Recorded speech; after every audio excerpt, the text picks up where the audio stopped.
This color combination is absolutely one of my favorites. Now, these are all, of course, just going to be a stash for mark making. I want to do a bunch of different techniques on top of watercolor for mark making that we're going to explore here on the channel. These were a lot of fun to make, very easy to get a lot of interest. If you let your watercolor dry just a little bit and spatter it with some water, you can get some really neat markings. Here's some nice green and yellow and blue, a little bit of blue in there too. Just some fun little backgrounds to have on hand. And of course, I went ahead and did a whole bunch of different colors because I wanted us to have variety for this mark making series that we're doing here. But you can absolutely just stick with the colors that you love and want to do. So I've got 3 more yellow and black, which I'm going to show after these. They're not ironed yet. These are nice and smooth. And what I like to do is I have a couple towels and I like to put my artwork face down and just iron over the back of it, and paper goes so very fast to iron and get it smooth. So that's how I like to handle it, because I don't tape down a lot of my watercolor artwork, and that makes it all bow and kind of get really misshapen, but you can iron it straight out because the paper is so thick that it will take it easily. So I just wanted to flip through this little gallery of watercolor backgrounds that I made for just to have in the stash for us.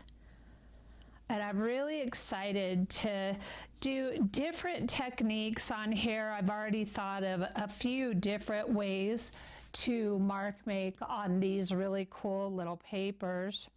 I'm thinking of scanning these before I mark make on them and making a little kit out of them, because I really like to do, like I said in the last watercolor background video I made for collage. I'll go ahead and link that below. They're bigger.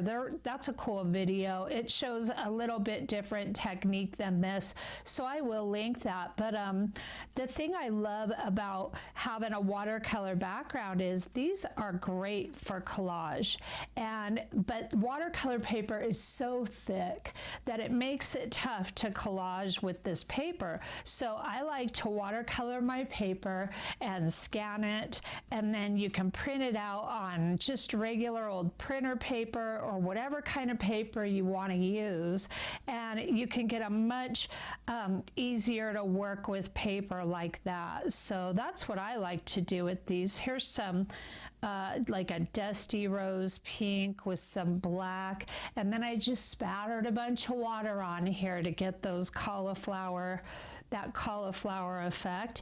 Now you can get the salt effect too. I didn't use that on these, but if you want that salt effect, it's very much like this, just smaller. It really looks like that, as you know, I'm sure. So remember your salt if you like that look. Here's a real pale and faded one. I have a tendency to get a little heavy-handed with my watercolors and make them pretty dark, because watercolor, of course, always dries lighter when you're using it. So, but I like the pale, like this is one of my favorites, and look at it. It's just this boring, neutral, it's beige and gray. This beige is from the complexions, and then I just used a real faded gray on this one. But I love these colors. I'm really into the neutrals. Some of these I'm not a great fan of, but I'm glad that I have the variety, because it's going to give us some really fun backgrounds to mess around with. Now this one I just did with a brown tone, and that I spattered some metallic gold on top of this one. So that's going to make for a really fun background behind some mark making. And same with this. This is more of a burnt sienna brown color with a bunch of gold spatter on top.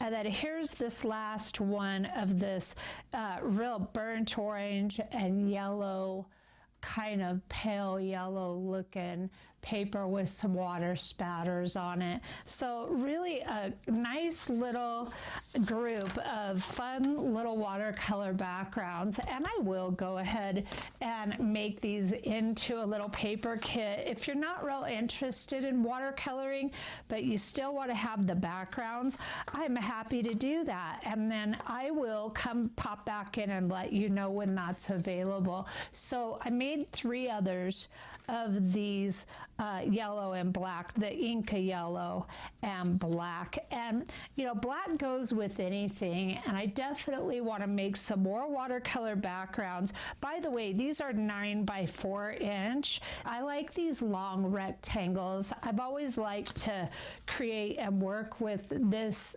you know, shape of artwork. So look at the different intensities that you can get. But like I was saying, we put those next to each other, and this is just from adding an extra layer of paint to the one that's more intense. So you can get a real grungy look, and you can get a really intense look. But back to what I was saying about the black.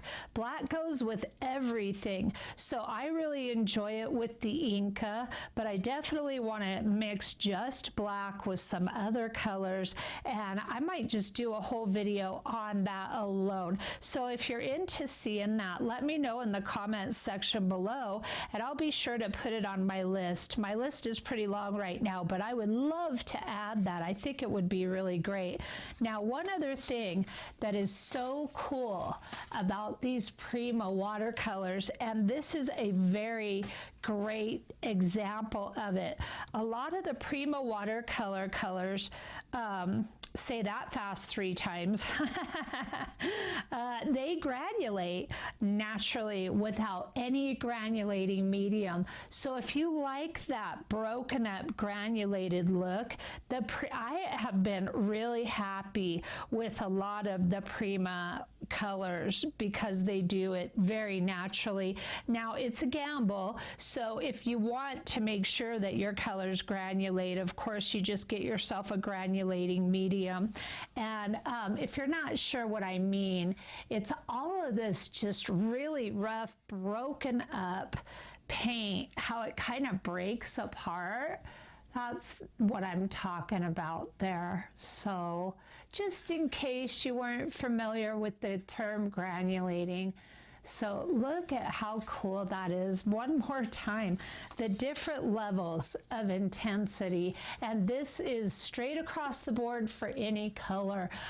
Sometimes I will do 1 layer of color, and a lot of times I will do 2 just to punch up the intensity. So it's all about experimenting and playing around and just finding what you love, and then having enough knowledge base about the materials you're working with in order to go down the road of what you love and have consistent results. So experimentation, of course, is key with all of these techniques. And I hope you liked this video. I sure enjoyed making it.